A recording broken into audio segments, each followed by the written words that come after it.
était mieux avant. Vous avez sûrement déjà entendu cette phrase, ou peut-être même que vous l'avez prononcée, et ce sentiment de « Ah putain, c'était tellement mieux avant » découle bien souvent de la nostalgie. La nostalgie est un sentiment de regret des temps passés ou de lieux disparus devenus lointains auxquels on associe des sensations agréables. C'est un sentiment doux et amer que l'on ressent tous plus ou moins régulièrement, qui peut parfois aider à aller mieux et parfois plonger dans une profonde mélancolie. Est-ce que c'est une bonne ou une mauvaise chose?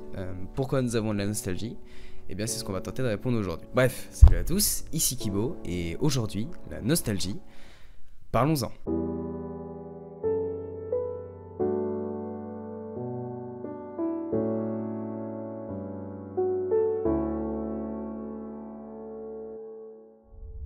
Je suis quelqu'un de très nostalgique. Je suis du genre à garder des cartons remplis d'anciens jouets, juste pour le plaisir d'avoir ma dose de nostalgie quand je réouvrirai ce carton plus tard. J'aime repasser dans la ville de mon enfance, et je peux avoir de la nostalgie pour des trucs qui sont arrivés il y a à peine quelques mois. Si par exemple je finis une série, je vais peut-être aller voir des informations ou je sais pas, des edits sur cette dite série, et je vais ressentir de la nostalgie pour des personnages que je viens de quitter il y a quelques heures. Et bien souvent la nostalgie s'accompagne d'un sentiment de réconfort, mais surtout d'un sentiment de tristesse. Si je vous dis ça, c'est pour vous montrer que je sais ce que c'est que la nostalgie, les bonnes et les mauvaises vertus que ça peut avoir. La nostalgie, on en a souvent entendu parler comme plutôt quelque chose de négatif, mais est-ce que c'est vraiment le cas? J'ai fait mes recherches, j'ai tiré des conclusions, et je vais vous en faire part, avec mon filtre anti-pop qui se barre. Tout d'abord, la nostalgie, c'est quoi et comment ça marche dans votre cerveau? Une odeur, un lieu, un moment, toutes ces choses peuvent déclencher la nostalgie. Nostalgie qui va activer une partie du cerveau appelée l'aire tegmentale ventrale. J'ai lu, j'ai pas retenu, vous inquiétez pas. Donc l'aire tegmentale ventrale qui va produire de la dopamine dans ton cerveau, à savoir l'hormone du plaisir et de la récompense. Un sentiment de bonheur, souvent accompagné d'une tristesse qui nous fait dire « Ah, c'était quand même mieux avant ». Alors pourquoi malgré le fait que c'est censé nous faire du bien, nous envoyer de la dopamine dans notre cerveau, ça s'accompagne avec un sentiment de tristesse. Pourquoi on a l'impression que c'était mieux avant? En réalité, c'est assez simple. Le problème vient du fait que l'on va toujours regarder uniquement le côté positif de ce genre de choses. Et c'est normal, notre cerveau est fait comme ça. Les vieux vont penser aux années 70, pensant à la musique, à leur enfance, aux choses folles qu'ils ont faites, vont penser aux points positifs de la société d'avant, sans forcément se rappeler des choses horribles qu'il y avait dans ces années, avec la drogue et la criminalité notamment. Un célibataire va être nostalgique de son ex en pensant uniquement aux choses incroyables qui se passaient ensemble sans repenser aux choses horribles, quitte à parfois se créer des faux souvenirs. À force de voir que le côté positif, on va inconsciemment modifier certains éléments à droite, à gauche, des petits trucs pour correspondre à l'idée qu'on se faisait de cette situation, du lieu ou d'une personne. C'est pour ça que certaines fois, ça a dû vous arriver de pas être d'accord avec un souvenir de quelqu'un qui était avec vous lors de ce souvenir. En mode ouais, non, ça s'est passé comme ça, alors que non, ah non, ça s'est plus passé comme ça. Vous n'avez pas la même histoire car la nostalgie déforme la réalité et qu'on n'est jamais objectif dans ce genre de cas. Mais c'est également pour ça qu'à force de voir uniquement le côté positif, on va commencer à se dire que c'était carrément mieux avant en fait. Et c'est là où est le problème. Parce que bien souvent, non, c'était pas mieux avant. Pour la simple et bonne raison que si la nostalgie existe, c'est parce que le passé existe, passé que l'on est en train de construire d'après notre présent. Dans quelques années, je serai nostalgique de ce que je suis aujourd'hui, et aujourd'hui, je suis nostalgique de ce que j'étais à l'époque. Je sais pas si c'est clair ce que je dis, mais je pense que vous voyez où est le problème.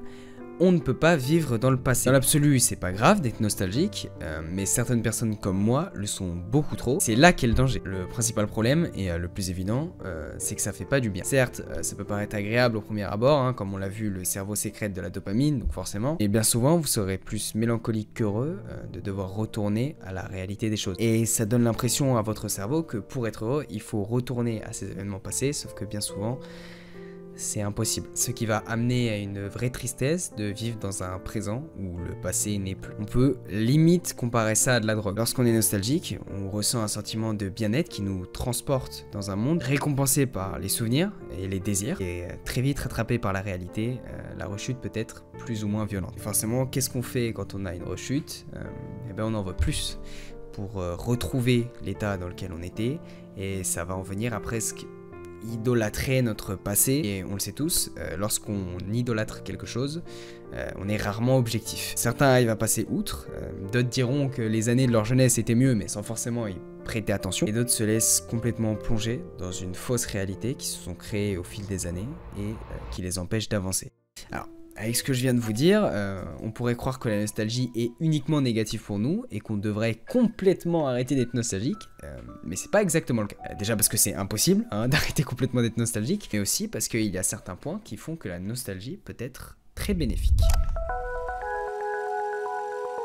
Des chercheurs de l'école de psychologie de l'université de Southampton au Royaume-Uni et du laboratoire des sciences comportementales de l'Institut de psychologie de Pékin en Chine explique que la nostalgie, bien que parfois douce et amère, est considérée comme essentiellement positive par nombre de chercheurs en psychologie. Du XVIIIe siècle au XXe siècle, on avait tendance à considérer la nostalgie comme mauvaise, considérant même comme un dysfonctionnement émotionnel, c'est dire. Mais ces derniers temps, la balance penche plus de l'autre côté. Les études en psychologie montrent que la nostalgie est fréquente et qu'elle peut être ressentie furtivement plusieurs fois dans la semaine, que ce soit par des ados, des adultes et même certains enfants, et donc ça laisserait entendre que ça aurait une utilité.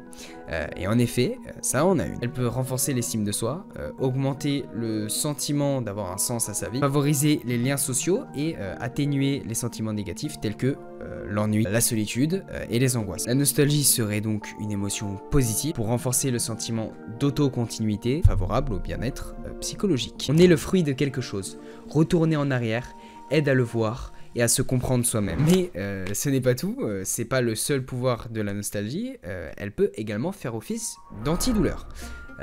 Calmez-vous, c'est pas non plus fou, mais ça marche un petit peu. Il y a eu une étude qui a été menée dans l'université de Pékin pour prouver justement que la nostalgie pouvait avoir un effet antidouleur. Donc pour le prouver, les scientifiques ont mesuré l'activité cérébrale de 34 volontaires, adultes divisés en deux groupes, à l'aide de l'imagerie par résonance magnétique fonctionnelle cérébrale, aussi appelée IRMF. Les participants du premier groupe ont visionné des images censées leur provoquer de la nostalgie, des dessins animés de leur enfance, des bonbons populaires, un jeu d'école de cours, bref, vous avez compris. Et le deuxième groupe, lui, a vu défiler des clips vidéo et des images du quotidien qui ne sont pas censées provoquer de la nostalgie du coup. Au même moment, tous les volontaires ont été exposés à différents degrés de douleur physique grâce à un générateur de chaleur placé sur l'avant-bras droit. Et le résultat a été plutôt concluant parce que il montre que chez les personnes qui regardaient des images nostalgiques, ils ressentaient moins de douleur. Un peu comme un effet d'analgésique, et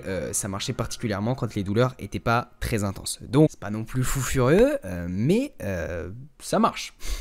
Donc, comme on l'a vu tout à l'heure, oui, la nostalgie peut être dangereuse si elle n'est pas maîtrisée, mais force est de constater qu'à faible dose, c'est pas une mauvaise chose. Mais en même temps, j'ai envie de dire, c'est comme tout, les médicaments à haute dose peuvent nous tuer, alors que pourtant on en a besoin. La bouffe, c'est vital, mais si on en mange trop, bah pareil, on meurt. Enfin bon, vous avez compris quoi. Il suffit juste d'être assez prudent pour utiliser la nostalgie à bon escient, notamment dans la solitude. On en parlait dans ma dernière vidéo, parce que ça a été montré également que ça peut aider à se sentir mieux dans ce genre de cas. Ça peut aider, mais encore une fois, trop repenser à ce genre d'événement ne vous fera que du mal. Donc, tout est question de dosage en fait. Donc on a vu que la nostalgie était quand même très important, mais un problème subsiste, je le sais. Je dis contrôlez votre nostalgie, comme si ça se faisait en un claquement de doigts, mais je sais bien que ce n'est pas le cas. Vous vous rappelez de la comparaison avec la drogue, et bien tout comme on ne peut pas arrêter une drogue comme ça, on ne peut pas arrêter d'être trop nostalgique du jour au lendemain. Alors comment faire? Je vais essayer de vous donner des solutions. Pour moi, la première chose à comprendre pour arrêter d'être trop nostalgique, c'est que comme je l'ai dit, la vie n'était pas mieux avant. C'est simplement ta vision de la vie qui était mieux avant. Quand on est triste à cause de la nostalgie, c'est parce que tu ne la vois pas de la bonne manière. Tu vas penser au passé dans ce genre de cas, tu vas penser uniquement aux choses qui étaient bonnes, tes fous rires, tes bons moments, etc. Tous ces bons événements, tu vas les comparer avec les mauvais éléments de ta vie actuelle. Alors forcément, avec ce point de vue, oui, c'était mieux avant, mais c'est pas la bonne chose à faire, tu en conviendras. En réalité, je pense que pour moi, ce que tu devrais faire, c'est de comparer l'ensemble des choses. Par exemple, ça m'arrive d'être nostalgique du confinement, ça peut paraître bête. Si je dis juste, waouh, le confinement, c'était trop bien, maintenant c'est chiant, ma vie, j'ai grandi, j'ai beaucoup moins le temps qu'avant, sans prendre en compte qu'au moment du confinement, j'avais des gros soucis de santé à cause de mon poids, des problèmes familiaux, etc. Qu'aujourd'hui, ça va beaucoup mieux sur mais tellement d'aspects, bah oui, forcément, je vais me dire que c'était mieux avant. Mais vous voyez bien que ça n'a aucun sens de faire ça. Et surtout, rappelez-vous, à l'époque, vous étiez déjà nostalgique de ce que vous étiez avant. Et dans quelques années, sûrement que vous serez nostalgique de ce que vous êtes maintenant. Ça veut tout simplement dire que oui, vous avez vécu des bons moments excellents, mais que maintenant c'est terminé. Terminé pour laisser place à ce que vous allez vivre maintenant et ce que vous vivrez dans le futur qui, j'en suis sûr, seront tout aussi bien. Pour conclure, je dirais que la nostalgie, c'est une bonne chose. Maintenant, si jamais vous arrivez pas malgré tout à vous sortir de ça, d'être trop nostalgique, encore une fois, je le répète pas mal, mais allez voir un professionnel, allez voir un psychologue. C'est pas grave, encore une fois, il n'y a absolument aucune honte à faire ça. Et puis dites-vous que le passé est important pour construire le futur, mais qu'il faut aussi savoir vivre l'instant présent. Bref, en tout cas, voilà, c'est déjà la fin de cette vidéo. J'espère qu'elle vous aura plu. En tout cas, si elle vous a plu, n'hésitez pas à lâcher un petit like et à partager sur tous les réseaux sociaux que vous voulez. Ça fait 2 vidéos assez collées, il me semble, hein, où on s'est vu. Là, cette fois-ci, je peux pas dire ça fait longtemps qu'on s'est pas vu. À chaque fois, je le dis. Là, cette fois, normalement, tout va bien. Et puis, sur ce, moi, je vous dis à la fois prochaine. Et puis des bisous, voilà. Allez.